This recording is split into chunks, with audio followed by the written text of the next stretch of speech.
What up? What up? How y'all doing? Back again with our second interview for the day.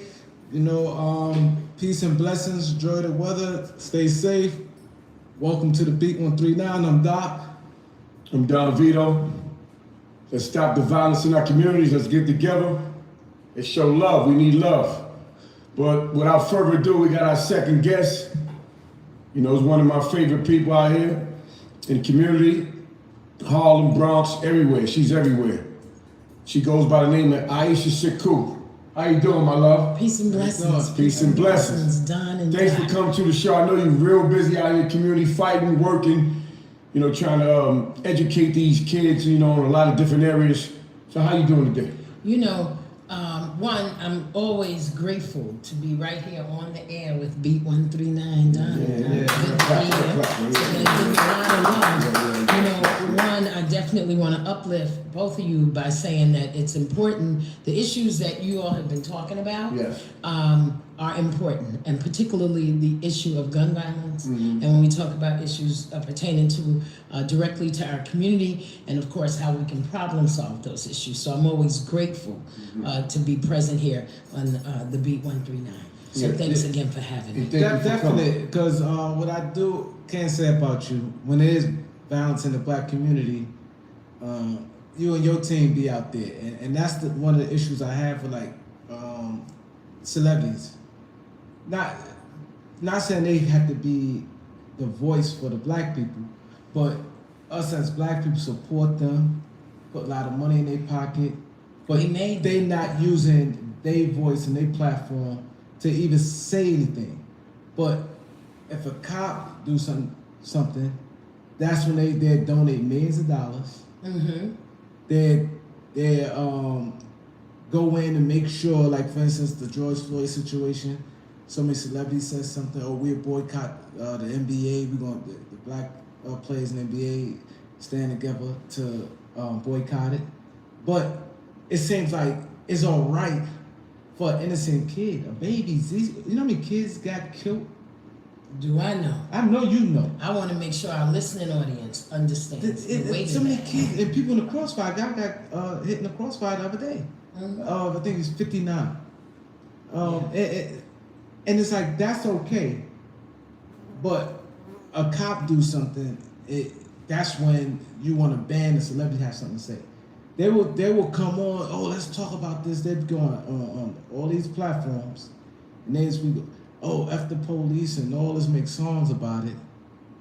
And remember this, back in the days, it was more like knowledgeable rappers back in the day. They had like self-destruction. Mm-hmm. NWA. It was more like the artists back then stick together, try to create messages to educate, it's no stimulate. Yeah, it's none. Yeah. And like the brother Muhammad said earlier, is people only feel it when it's their family.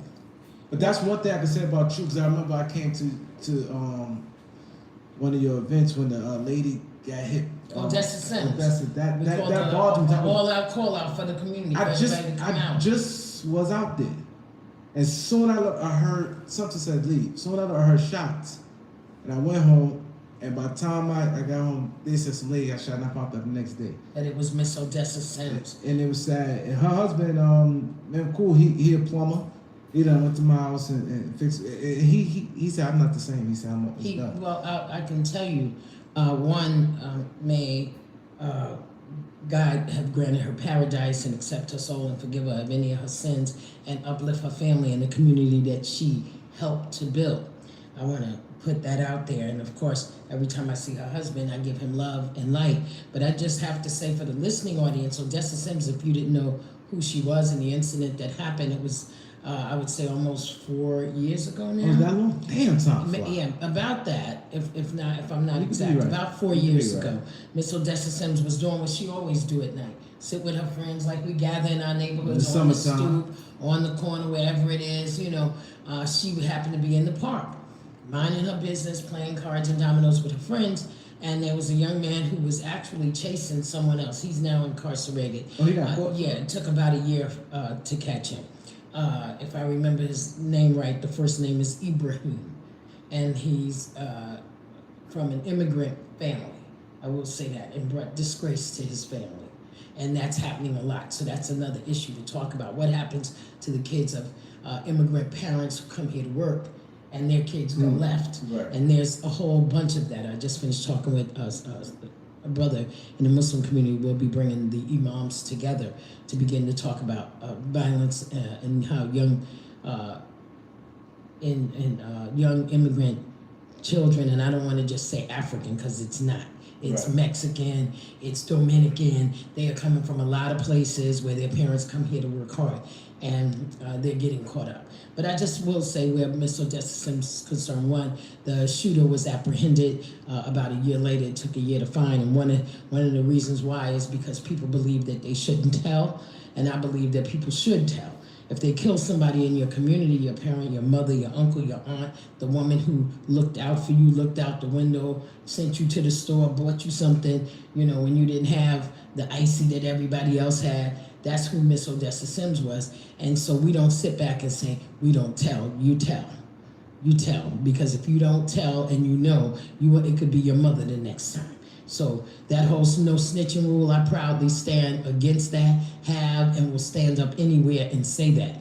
I don't believe that we should watch lives being taken, 1-year-olds killed in parks in Brooklyn and other places, and say we're not going to tell who did it.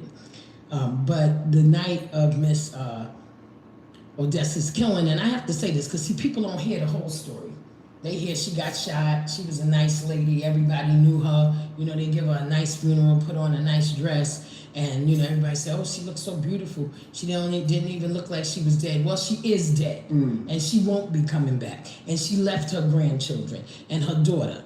And the night that she was killed, I can say this now, we went to the hospital to do a check, right, to see how she was doing. We get there only to find out, and this is our work, we have a contract at Harlem Hospital, which has one of the best trauma centers in the country. But we get there only to find out, they said, sis, they said, can we talk to you straight? I said, yeah. They said, she expired. And that's the language they used when she died. And so I said, wow. And they said, yeah. So they said, well, I said, well, who's here? They said, you're here. Meaning I'm it. Like, if anybody shows up, I'm the person that talks to them, along with the doctor. So they asked if I would stay until the husband comes. They had located the husband. He was supposed to be coming. We had seen the husband, though, before we came to the hospital. We saw he was there before the husband? Yes. Wow. And so I was the person that had to let him know that his wife died. And so when I say what people don't hear, don't see, and don't know, is that's hard. His wife was in the next room on a table about as long as this table in what looks like a soup bag, which is a body bag. And I tell this not to be gory. I tell this because this is what people don't see and don't hear. And he came to the hospital and he was saying, I just want to see my wife. I just want to see her and let her know I'm here. Now, you know how hard that is if I know that she transitioned? He didn't know at the time. He didn't know. He just thought she was got shot. And this is not the first time. We deal with this all the time with death. And so he's looking at me, and I had to not look at him, just like how you looking at me. I had to just stare at the wall because I was waiting for the doctor so that the doctor could formally tell him and I could be there as support. And he kept saying, I just want to see her. I want her to know I'm here. Can I go in? And he just kept saying things that were active as if she were alive. And the doctor came. It seemed like it took forever, but it was probably only like 10 minutes. And the doctor came, and the doctor said, do you want to tell him or you want me to tell him? I said, why don't we just do this together? Right. So we told him. The doctor started, and he was telling him, and then I said, she left us. She left. Because he wasn't getting it. Like, what do you mean expired? Like, he wasn't getting it. So anyway, he asked to see her. He said, I want to see her. I want to see her. After y'all told him? Yeah. And this is common. Most people want to see their loved one. They want to know for sure, like, this can't be true. This is not real. That's what happens when a person loses their child, their loved one, their baby. It's like, it's unbelievable. Let me see. I want to see. So he asked if he could see his wife. So they went in and made sure everything was, that she was shrouded properly and, in the body bag that they had her in. And they unzip the bag. Mm-hmm. And they asked me if I would look first to just kind of double check, put some eyes on Make her. sure it's her, right? Right, well, not just to make sure it was her, but to make sure that the presentation was Right. proper. See, this is without a funeral home. This is in the hospital Right. after she's been shot. So And this ain't pretty. Blood and everything still there. Sometimes, yeah. And sometimes they clean. Most of the time, the hospital is great. Halton Hospital, I have to say, is great about preparing and making sure the presentation is the best it could be in the hospital immediately following a traumatic situation when people lose life. And I've seen all kind of stuff happen. And if the mother or father wanted to see their child, they tried to make the body look the best that it could before it ever gets to a funeral. I'm talking about this is an hour after the shooting or stabbing or whatever. So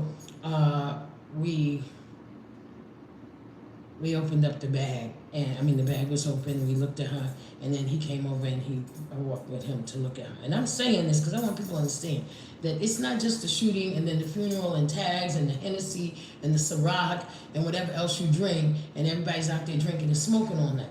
This is the stuff that the mother sees, the father sees, the person who loved the person, the girlfriend. They see the body when it's in a bag, shrouded up, and the body is still warm. It's still warm. You can't breathe, and they would want to be able to bring that person back. You should hear the things that people say. I was at one, and I won't name it because it's very known, and the father is active in his work, but his daughter was killed, and I remember I got there, and the mother was smearing the blood of her child who was killed right after the child was killed, putting the blood all over her arms. So this whole thing about gun violence, this ain't no event. You understand? This is not an event. This is work that we have to do. We have to do prevention.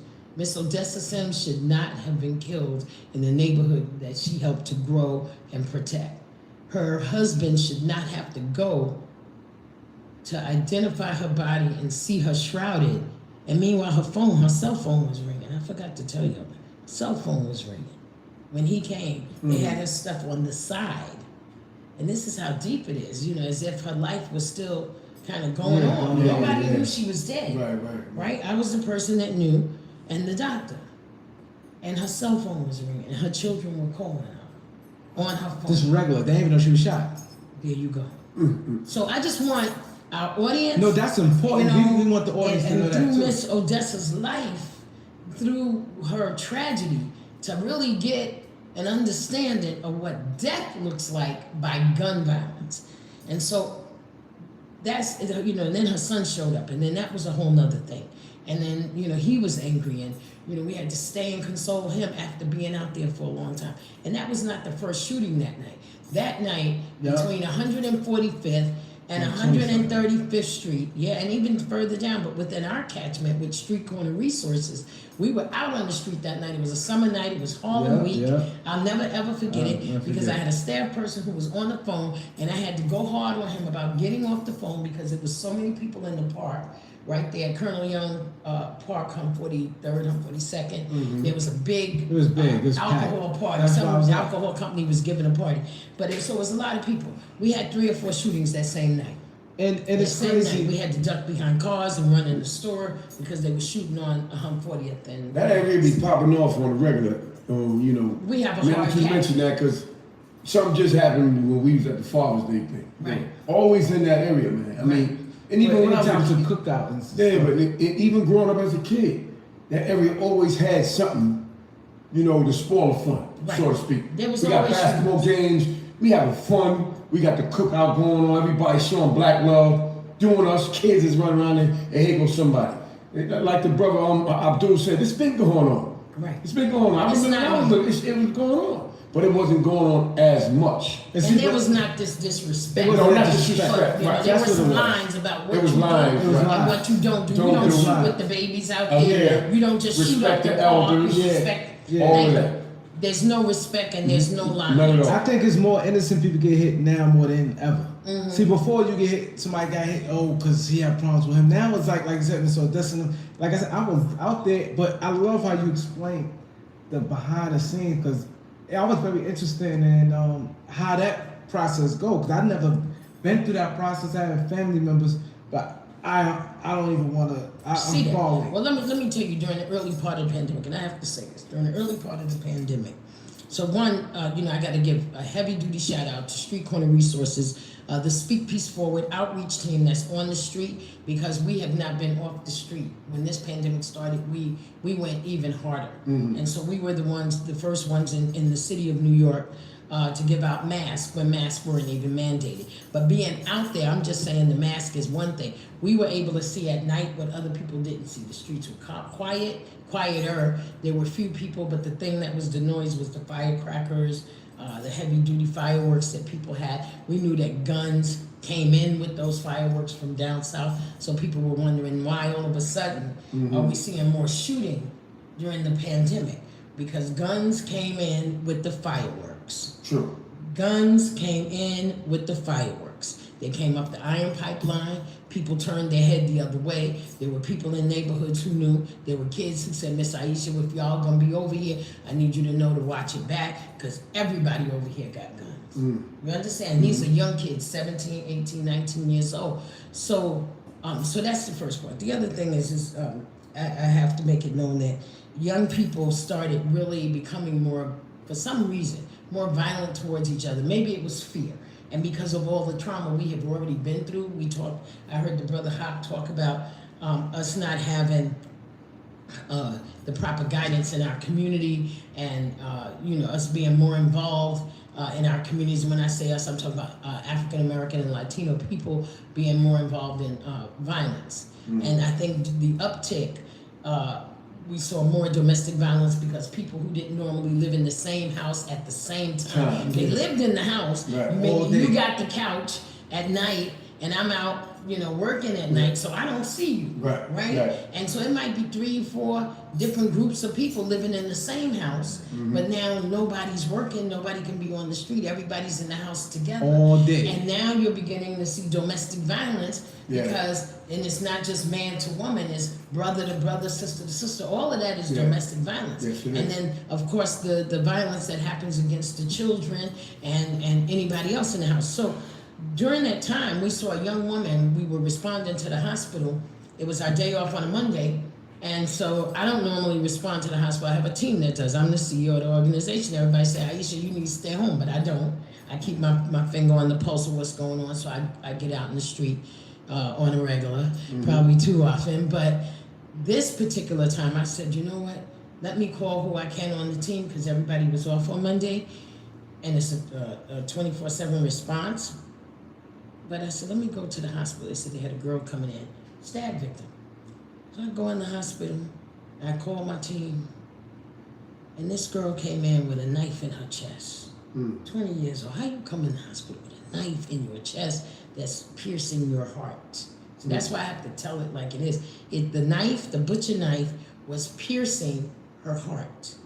The doctors in the trauma unit, when that kind of thing happens, it's like everything kind of stops. That's not like of urgency, and they put the best doctors on that person, and they were able. She had lost her pulse, and they were able to get her heart started back, and by then my team had started gathering at the trauma unit, and we were hopeful, right? And the doctors and nurses, like there were some nurses who were very disturbed by it. Their mothers, that child is their daughter's age, their son's age. And people think it don't get personal. You can't walk in this work and do this work and not feel it. Right. I'm a mother and a grandmother and a great-grandmother. So I feel it when a kid comes in that hospital, when a baby gets shot, when a son, I got a 24-year-old grandson that I just got off the phone with today, he's starting a business. I mean, I think about him when I see the 24 to 22-year-old laying there in the hospital. So it's no way we can't feel it. But this girl, we couldn't find her parents. We couldn't find anybody. So a mother's child is dead, and the mother don't even she know. died? Right. Her heart stopped. They couldn't get it back. It was a domestic violence situation. You said this last year. During the pandemic, and her girlfriend, she went up to her house. Evidently, they were having some big argument back and forth. It happened in Washington Heights. People can Google it.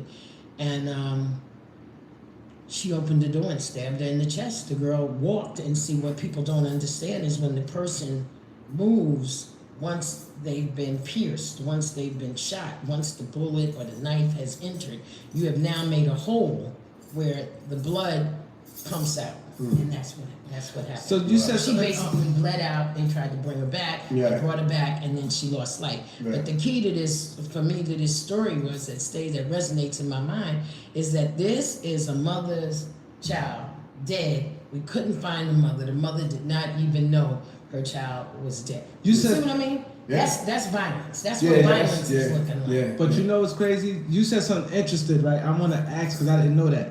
You said the hospital contact you. Can you explain that part of your organization? Sure. With the how it works, like your organization do Sure. hospital. You said y'all on 24-hour call. Yeah, we are. You said so the I hospital got the bags to prove it.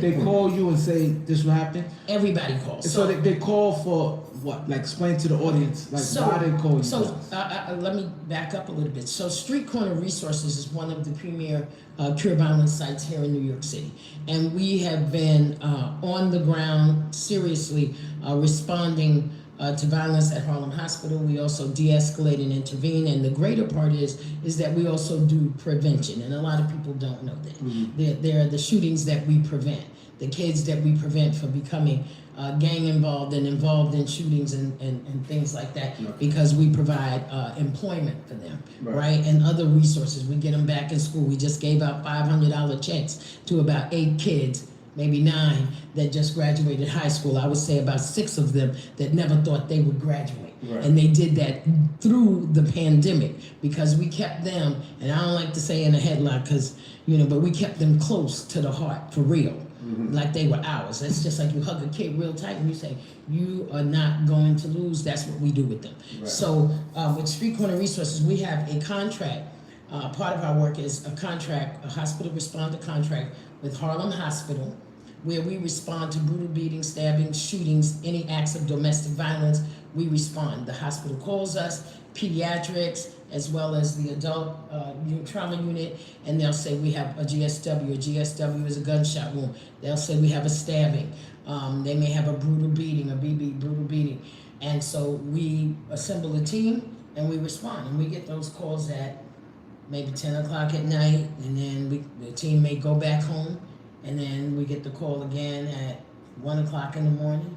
And then the team deals with that. And so when we say deal with that, what that looks like is if someone is shot, the victim is shot, and they're alive and they're able to talk, we try to find out whether or not it was gang affiliated, whether or not they expect retaliation, and whether or not we hear that they plan to retaliate. So we try to be the buffer in between the thing or the place in between the next shooting, so it doesn't happen. Right. We're doing prevention. We don't want the family to show up and the ops to show up at the same time, like, yo, he ain't died, and they want to run up in the hospital or something like that. So we're there to do prevention of whatever kind it is to prevent the next shooting or death. So that's our job. So let me ask you a quick question. So I had a question. So I turn on the television. I see you on there a lot. See you with the mayor, see you with the police commissioner. How do you receive these calls? I mean, When they call me? Yeah, because I see you on television a lot. You call them, they call you. No, I don't call them. So how does it work? It works that they call me. They call you. Right, I don't have time to call. I don't have time. My mother get on my case because I forget to call her sometimes because the shootings are happening so fast. And the real story is people who really do this work. I'm not talking about talk about it. People who are in the real trenches on the front line, you almost lose yourself in this. This becomes selfless work. Because if you think about all the things, like right now, look at my nails need to be done. Things that we would normally do for each other or for ourselves. You get a call and somebody's baby is on the table. Because they've been shot or stabbed, or a mother's calling me saying it's the anniversary of my child's death, and I say, okay, let me get you to the counselor. No, I want to talk to you, Iesha. So sometimes it's not like where you can transition that off and hand it off to somebody. You have to deal with it. So when I get calls from people like the commissioner, like one, much respect, Commissioner Shea, called me and asked for a meeting, and it was really after the young people in my program were with me. I took them to this police reform meeting, and my young people were turned away at the door. told that they couldn't come in, that only 2 people, me plus 1 person, could come in. And our office was down the block from where it was happening. I had to talk to my kids about getting past all of the police that were out there, all of the flashing lights, to go in this place, to use their voice, only to get to the door and they turned my kids around. So what happened was, we got some apologies later on because I wasn't silent about it, things like that. I go live, and I go live in the moment, and I forgot that my live was still on, and I said a few words, that people don't normally hear me say, and and I basically said, they full of shit. This police reform stuff is fake, and they heard me, and that was my real feeling. Right. And when I saw it on the live, because people were saying, you on the live cursing and stuff. Sister Iesha, we ain't never hear you talk like that. And I said, because I was heated. They turned my kids away. So it was authentic. It happened. It was my natural thought, feeling, and voice, and I did not erase it. Right. And I knew by the number of views in like a 3-hour period that the police were watching it. When you get a ton of views real quick on something like police issues, they're watching, they're reviewing, they're going back again and again, so they're giving you more views. And I got a call from Chauncey, who is with Community Affairs. He used to be in the DA's office. I know him. He apologized, but I told him, I said, you didn't do that. Right. I said, that is innate within the police department. The people in the room were the cheerleaders for the police. The kids that I would bring in were the ones that they could not control their voices, and mine either. So it's easier to keep us out of the room. We have to stop that kind of thinking that says in NYPD, let's put only the people in the room who support our policing and our way of being. I don't support the way of being that doesn't support our community and our young people, and for things to be made better. Do we need a police department? Yes, we do. But we don't need a police department that's going to beat and brutalize and criminalize everybody that lives in the community. So I don't know if I got off topic. No, you're topic, doing but great. I wanted a little more clarity when I asked about the hospital. The hospital, because you said your response, but I want to know what's your connection. Like, what do the hospital want you there for? What? Like, We're there for a little bit of everything. So when I say everything, I mean around support for the victim. So if a person is shot, we respond, we show up, we have a card, kind of like a card like this, but it has information about de-escalating violence. It says who we are, it has our phone number, it has ways to reduce violence and a few other things and contact information. But the card is really our way to make a connection, right? To give to somebody who's been shot. That's if that person has not a serious wound. If they have a flesh wound and they've been stitched up, we can talk back and forth to them, right? So that's what we do. We show up to talk to them, see if they need services, see if they're still in trouble. So I'll give you an example too. There was a young man who was brutally beaten. His mother was at the hospital. As a matter of fact, she turned out to be a nurse that works in the hospital. I didn't know that. Unbeknownst to me, I didn't know that. But when they call us, the doctor called and he said, we have a patient here and they need supportive services. What the mother was afraid about is because the opposition, the kids who beat him up were circling the hospital. They lived on the block that he lived on, and they were waiting for him to come home. So they were all out. And so he couldn't go home. So we had to make a place for him to go safely, which was a hotel. And then, and the family helped with that. And then we also had to make a plan for them to just get out of the hospital.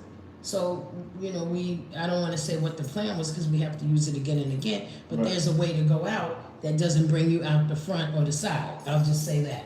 And so we made that plan and we made sure, and I did that on the phone, but a lot of times we show up and we do the same thing. We take the whole family or whoever it is and walk through a place and have the cab come into an area that is kind of secluded and pick that family up. So we also make sure that there's no retaliation. If they feel retaliation, they feel like we can mediate, then we try to set up a mediation. If the victim dies, if the person dies, then, which we pray not, sometimes we stay there just with the family as support because the mother may be the only person that shows up to the hospital. Right. So when you say, what do? Those are the kinds of things that we do. And oftentimes we have to relieve the hospital staff because the next shooting victim is coming in. So now I want to ask that because, like you said, sometimes you can't go. And I know your staff, a lot of times you have I can say a lot of times, but I see like younger people. Mm-hmm. How would that be perceived? Okay, you make the call, you can't make it, you send what staff did, and the person No, shot. that staff is known to the hospital. No, I ain't saying the hospital, Mhm. but how it is because the victim, people get shot, people be riled up, people be mad at everybody. Well, that's why we're there. No, you not there. You send the staff. team. Now say you got a couple guys. On the street, guys, you mean? yeah, you got a couple young guys. Mhm. So they come to the hospital. Nobody know who they is. So they come, Everybody knows who they are. Now, we make sure. okay, but So nothing this saying- is what you see. I'm curious. You see them moving around the community, right? Mm-hmm. That's how people know who they are. So people say, well, why do they walk through the neighborhood every day? Because the more engagement, we become part of the fiber of the neighborhood. So they see them and they say, oh, yo, Tariq is with them, this one is with them. They know them. They know what the Yeah, work that because they do. I'm basically saying because you don't want nobody to be like, what you, homie, like who you? Like, But that's why we canvass. So I'm glad that you asked that because you're right. And especially when we first started, we got a lot of pushback. People kind of knew a little bit about me, but they were suspect. Like, why all of a sudden are they at the hospital? Why are they on my block? Why are they making the corner hot? Come on, miss, you making the block hot. All of that. And so that was 4 or 5 years ago when we first got a catchment area.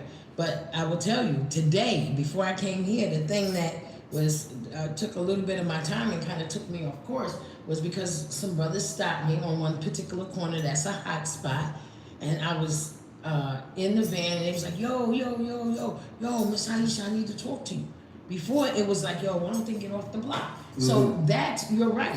The norm is to reject new people, new faces, and a new way of being. They want everything to seem and appear the same because that's their comfort level. We disrupt the comfort zone on purpose. We create a way for people to talk to us. We engage them. When they, we roll up on them and say, yo, what's up? And they may not even open their mouth. They may just look at us. We got that. I get that, but we don't get that anymore. We might have a brother came to us, he wanted to be on the team. He said, when I first saw your team and saw y'all, I was like, yo, what they doing? They ain't gonna do nothing. He said, but I watched the kids that you brought here and the people you tried to help, and you tried to have certain people on the team that had never ever worked, never did anything, and I saw you trying to work with them. We do. That's what we do proudly. So that's how people know and us. it's a job, and I see y'all travel. Yeah, we travel. We've been to California a couple of times. We went out to Nipsey's place right after his death because I spoke here and held a little rally here. And I said, we should just go out. We were going out to a conference. That's what happened. We went out to a conference, and then we went and visited Nipsey's area. We're out in places like Milwaukee and Chicago. And I try to take the team, and then I take my staff on a retreat to St. George Island or places like that, because you have to decompress with Because this. sometimes, like you said, gotta decompress. Well, she not to cut you off, she takes her staff everywhere. Because one time I was going by Apollo, and I wasn't going to Apollo. You know what I'm saying? That, and I saw her. She had her whole team. Mm-hmm. So I was like, "What's going on?" She said, "You want to come?" I said, "I go." So it was a bunch of them. She made sure everybody in that team get in. He with me. Everybody get in. And whoever else he with joined me in, too. that's right. Don Vito from the beat. She pulled me in there too. It was an event going over, and I went and hung out with him that night. So yeah, so it was cool. I know And a we couple love of that staff because it's one members. community, I know. What's his name? Adeus, Spanish. Oh, can we You forget? talking about He, a long time ago, long ponytail? no, the Spanish guy. What's his Oh, name? you talking about Corey? Corey, Daddy's. That is. He's not Spanish. That's my nephew. Yeah, him and But it's okay. This other guy. Little man. Yeah, that's Daddy's. No, the little man with the hat. Oh, Tone. Tone, Yeah, Tone, Yeah. So that's our team, and Yeah, they've been with you for a long time. a long time. Yeah, And Tone's a good dude. Yeah, he is. And the thing is there's a place and space for people in our community, whether they have had issues with gang involvement. We want them. We want them that have made a decision to walk away from being involved in negative behavior. Do they have to say, I'm not this or I'm not that? No. What they have to say through behavior is, I'm not that blood or that crip or nieta or whatever who you bang with, whatever that is, that you ain't banging like that no more. Right. That you bang for peace, you bang to make things better, meaning you go hard to make things better in our community. And so whatever flag you raise or drop or lift or throw, whatever you do with it, you can bring yourself to us and help create peace. And we have to know that peace emanates through the community. It's not only with the Bloods, it's not only with the Crips, that we bring and we tie those flags together. right? To have peace. This ain't about, you know, how many bodies you had and how you can cut somebody so fast and how sharp your razor was and, you know, how you can shoot and carry 2 guns. There's no courage in that. It takes nothing to take a finger and pull a trigger. That's 5 seconds will get you 25. That's what I always tell them. Yeah. 5 seconds get you 25. How intelligent is that? It brings you nothing. Absolutely nothing but a cage to be in where your family, your children, nobody will see you. So I like the higher intelligence when we step to that and we say, you know what? It may take a little longer. My rep may be a little different, but if I build myself in the way of doing right and creating my community better, I create who I am better. So you could have been anybody. You come back to your community from incarceration or whether or not you were doing some things, maybe you never got caught, but the whole community know you can cause some trouble. And when you begin to do the right thing, people, even those people who did the wrong thing with you, who validated that wrong, will validate your right and won't let you go back to that. They be like, nah, man, why are you trying to go back to that? And look at all the good you're doing. And these are people you wouldn't ever expect to say that. So you're right. Sometimes we come in the community and it's people who don't know us. We build a relationship. And then when they see people like y'all just mentioned and people who have had background work with us, they be like, yo, I remember that dude was doing this and that and the third and everything else. So now we bring in food to the family who lost somebody. We're bringing encouragement of words. We're bringing a team that all hands on deck. You need us to clean up the place before or after for the repast or whatever. We're there. And if they bring their son or daughter to us, we're saving a life. But you know, the mother say, well, look, I need y'all to do something. Y'all need to talk to him. It ain't about, nah, I don't want to talk to him. It's the fight of who's going to talk to him first. But I noticed You know? your program it grew. 'Cause I see y'all got two buses, right? We got 1 bus and a van. Yeah, 1 bus in the van, and y'all got an office. Just love it. Yeah, I see, because y'all be pumped. Right So let me add something to that, because I'm really, I want people to know, because a lot of people think that this was an easy journey. So it was not. This took 11 years. That bus, which is our mobile unit, we call it the Peace Beast. Big shout out to Mayor Deblasio, who saw the vision for the Peace Beast, right? When I sent the proposal, but that was like maybe the 25th time I sent the proposal to different people to support. NYPD had the proposal, NYCHA had the proposal, everybody tried to take it and use it and do it, and it didn't work. So the mobile unit is specifically designed to deliver education, employment, training, resources, go-to people, credible clinicians, meaning counselors, right on that unit that people can come on and you can say, you know, last year this time this and this happened, I need somebody to talk to. Or you don't need nobody to talk to, but you're telling me, and I said, hold on a second, let me go get somebody, because I want you to just sit down and chat it up with them. And I go get the counselor and let you sit inside that unit in the way that it's set up, that you have a private place to talk, it's comfortable, I can get you water, there's a refrigerator in there, there's computers. If you say, you know what, I just need to get off the street, I need to start looking for a job, you can open up that computer and go to sites. On that bus. I like that. So that's what it's I like about. that. You know, I like we that. bring it everywhere. I had like a business plan, something I was going to do. I just might do it at the top of the year. But what I'm saying is that a lot of people are afraid. A lot of people don't want to, or they do want to, don't know how to come to street resource, right? But if you bring it to the block, We bring it to the block. you bring it to the block, you can reach more people because you came to them. A lot of people heard it, they want to come and they won't just something about it, just they won't come. But if you bring it, if you mold right it, there. It's and you easy. moving around the community, that's not just awareness, that's you get- Accessibility. exactly. And that'll help more. And then you know what? 1 turns into 2, They 2 go turns and into get 3. their friends and cousins. Now you get 1 in each borough. I can see 1 in each borough in the near future. Right. You understand? That's a big thing. So Yeah. so how So I'm many really proud of capacity? Yeah, that's have big. bus? That's big. I How like many that. capacity can fit on that bus? Okay, so people think about bus in terms of transporting people. That's not a transport bus. No. So people, right, so it's kind of like the office coming to the street. That's So the bus has the ability to open up both sides, and so it's pretty wide. Like it's like sitting in somebody's office or living room, but it doesn't have an office feel. It's a little more comfortable than that. I don't want people to think it's the party bus because it's not, but it's a place where people can feel comfortable, to talk, to research, and even share stuff that if they were outside they wouldn't normally share. Like we tried to take that hard rock exterior, which we know is fake, and get people to talk about what they're really thinking, what they're really feeling, and what they really need. And so, like you said, people won't come in the office because they're too afraid to be vulnerable. Right. But when you get in a place, you have a little comfort, it's a little different. We came to them, you're still on your block, it's right outside, and you say, yo, miss, not for nothing, like the kids did, the young people did today. They need some help with something. They say, not for nothing, miss, I really need a job. I'm tired. I said, come on, how long you gonna be on this corner? How much this corner store paying you to drive people into their store to act like they buying something so you can sell a $10 bag a week? Like, come on. And that's the kind of conversations we have. And they be like, miss, well, what kind of work could I do? I never work. And then we talk about that. And we talk about that there's still possibility because our young people don't see possibility. They see like, this is where I'm gonna be forever, and this is where I'm gonna live and die and get shot here or cut here, and they expect that they're not gonna live long. So we show up on the corner to give hope.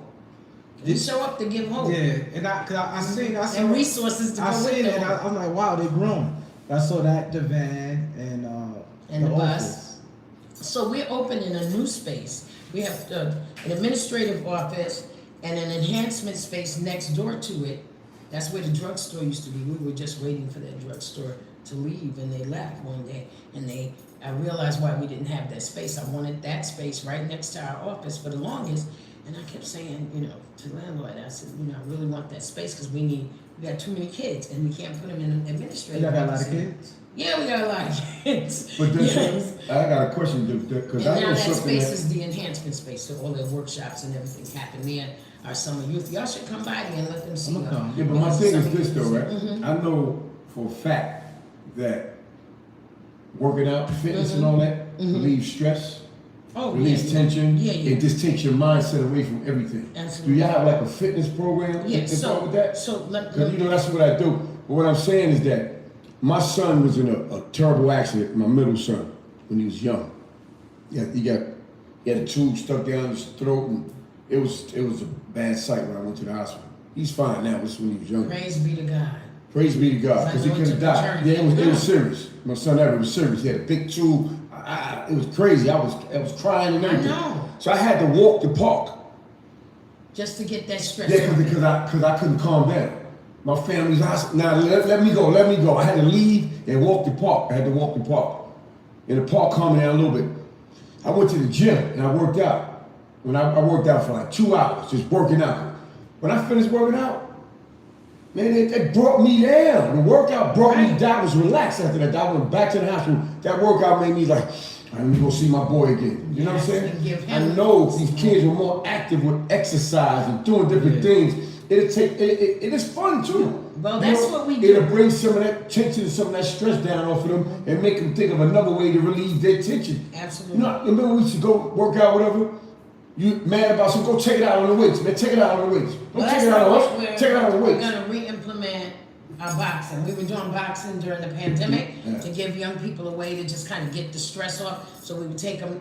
We're actually in this area in the schoolyard on Amsterdam. That schoolyard, I don't know if we were supposed to use it, but anyway, we did. And we had boxing every Sunday. Yeah, and I do that with the mitts too. We had the mitts, we had the pads and all of that. Yeah, and it was cold, but we had the kids out there. Yeah. So now we're gonna do boxing again at Fred Samuel's gym, and we're just gonna have some kids in there, and we're thinking that that's gonna probably happen on a Sunday. Let me know. I'd like to come check it out. We would love to have you. Yeah, absolutely. We would love to have you. So when you talk about exercise, we also, because I feel the same way. I feel like, we have to teach young people, one, that they have other ways to relieve stress. Exactly. It's not in pulling your trigger That's right. and taking the opt out. That's not a stress reliever. That's actually a stress inhibitor. It creates. And you kill your people in your community. Exactly. Like so it creates more stress. Like the entertainers come for the content, they don't come for the people killing each other in the community. Right. And another thing I want to say real quick, right?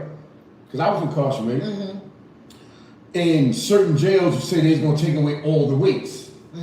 You know why they take away the weights? Because they know that kept people from really losing it. Exactly. They say you take away these weights, they gonna wild out in this joint. That's right. These weights is what keep these inmates coming. Right. Get People working out, helping each other to work That's out. exactly what I'm talking about with these kids. You get them more involved with exercise and working out and all that. You know, boxing, maybe some basketball. Well, I tell you what, there's we some more do away from that. Street Corner Resources, one of the things I'm most proud of is not just that we interrupt and intercept and intervene and mediate violence and help to bury kids. No, the piece that I'm most proud of is our piece on prevention. So every Friday we have a self-defense and discipline class. And so it's really more about discipline than fighting. But they learn Shotokan, Taekwondo. Professor Ricky Jones is the instructor. He's a master. Actually, New Breed Life Arts is where he practices. They jacketed me about 2 years ago. You know, my daughter was also trained by him. She's third-degree black belt. But I know from my daughter studying that what it did for her, it kept her disciplined. Yes. When she was out of order, they had to do push-ups. Yes. There was a consequence for your behavior. Yes. You showed up to class late. So all of that put you in line with learning how to be on time, Discipline. how to win your tournaments, and if you lost, how to lose. Yes. This is what happens when you lose. Then you got your little friends, Yes. and they'll talk to you and kind of lift your spirit or whatever. But you learned how to win and lose. So now our kids are in self-defense every Friday, and they learn how. It's free? Yeah, it's free. Yeah, and if y'all ever want to come, you just show up. And so we have that. We have a music studio on 140th Street between 7th and 8th where young people can make music. We have a backyard in that same place. It's a concrete backyard. We put some planters we found on the street. Kids grow tomatoes. Right now, I posted yesterday some tomatoes on my page that we're growing. Because of the pandemic, we didn't do as much as we normally do, but we plant flowers. We have flowers in front of our office. The young people learn to maintain them because just like exercise, flowers is kind of a mental exercise. When you water plants and you watch them grow and you nurture them, you actually nurture your own spirit. And then they watch the tomato grow and they say, right, Miss Iesha, that's my tomato plant. I grew this. And it just be a little bitty, teeny weeny tomato. But what it says is that they begin to recognize that they have the ability to support life. Not just the life of the tomato or the plant, but life in their community. They look at life differently. Programs is the key. So that's what we do. We have a music studio, we do photography. Right now we just put together a performance ensemble. Big shout out to Omar Edwards at Tap Dance Extraordinaire who facilitates that program. This is their second week. Young people are doing skits and that kind of thing, music and art that has to do with social justice issues. Police brutality is one, taking care of our elders and respecting them is another, and then they have about 2 or 3 more. And they create these skits, they create the songs, the dance, or whatever to go with it, and they'll be going out into the community to perform. So when people say programming, we have programming. We are not just interrupting violence. We have it where the kids can make beats, they can make music, all of that, and use their talents. So, 2 questions. One, what age is that the kids that's involved in the program, and do the kids involved in the program, do they get paid or just the staff? No. Our kids get paid. You can't the kids keep that these participate kids. in getting That's paid? right. One, And what age is this? So when you talk about how do I get to talk to the mayor, because when there's meetings, I mean, actually, he called us during the pandemic. He called me during the pandemic. We did all the Black Lives Matter paintings. But while we were doing those, and I brought all of the young people to the table to go do those paintings in every borough. If you put in Mayor Deblasio Black Lives Matter mural paintings, you'll see all my kids there. All of those young people are paid. They were also paid as social distancing ambassadors. They were some of the first in the city. Our kids at Street Corner Resources, we had about $180,000, I think, about that, to keep them employed. It wasn't really focused on the kids. It was to hire people to give out PPE, masks, and gloves, and all of that. But what I said was young people were not working last summer, and they weren't sure if they were going to work last summer, and they waited kind of like till the last minute to figure that out. We already had our kids working. Our kids worked throughout the pandemic. They're still working. We just took them off of a retreat, horseback riding, swimming, fishing, the whole 9. They broke night. They stay up all night talking about different things. And so we keep our kids actively engaged. And what age is that? Um, From what to what? I want to say 14 to 24. Oh, but 24, wow. Yeah, but we try not to take 14-year-olds. We prefer to have them at 16.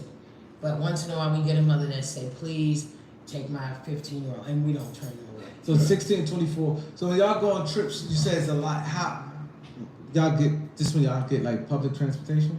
We have a 15-passenger van, and then we rent other vans, Okay. depending on how many kids are able to go, and we take them. So we just came back. We made s'mores with the little marshmallows and the chocolate and the graham crackers. There you go. And we sit up at night around the campfire. There's a really nice campfire. And we talk about I used to be, but now I am. And kids begin to talk about who they were before, and now they are. And then if they're becoming, who are you becoming? And how are you becoming? That was the same day we did the graduation march. We did the graduation march in the morning. We brought them from like 116th Street to the State Building, and we kind of showed them off a little bit.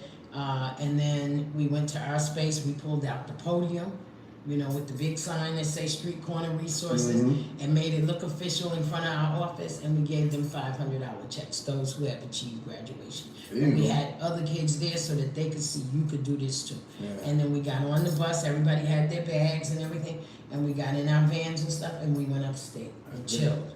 So if the kids or our viewers or listeners want to get in touch with you, how can they get in touch with you? Sure. Our office is located at 151 West 145th Street, both the enhancement space and our administrative office, 151 West 145th Street. And our telephone number is 212-694-8759. You can like us on Facebook at Street Corner Res. You can follow us on the gram at Street Corner Res. Hit us up on Twitter at Street Corner Res, and love us in Harlem right there at 151 West 145th Street. We have a new space that'll be opening. It's right now we're calling it the Peace Plex, and the Peace Plex is a duplex space that will be a creative space where young people will do a whole host of things: print shirts, make music, do video, podcasts, paint clothes. Like, it's just gonna be what people bring to the table from the community and say, I want to teach young people something, and we're gonna make it happen. Where that's gonna be at? 131. It's on 131st and Lenox Avenue. Okay.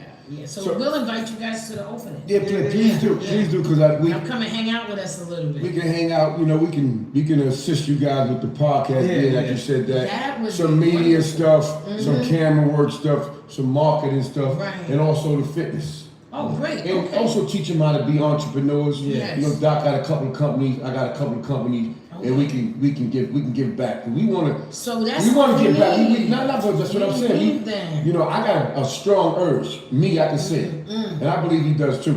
To give back and talk to some of these kids. I don't want to sit back and keep watching it. I'm not doing nothing to at least talk to a couple of them to make them think different. Look, you know let what I'm me saying? know. Just like the brother said. Yeah. I need to be a little more Active. active. Yeah, You know? so We I got you. agree. We Right there like on you said, 'cause we do a 145th. program. We also have our program too. We teach kids setting up like how to because this you see what you see now it's not gonna be here in 5 minutes once you get off. Right, all So of we this wanna comes down, teach, just wanna fold it teach up them Yeah. how to set up from start the to finish. sound, finish, start the sideline reporting, techniques.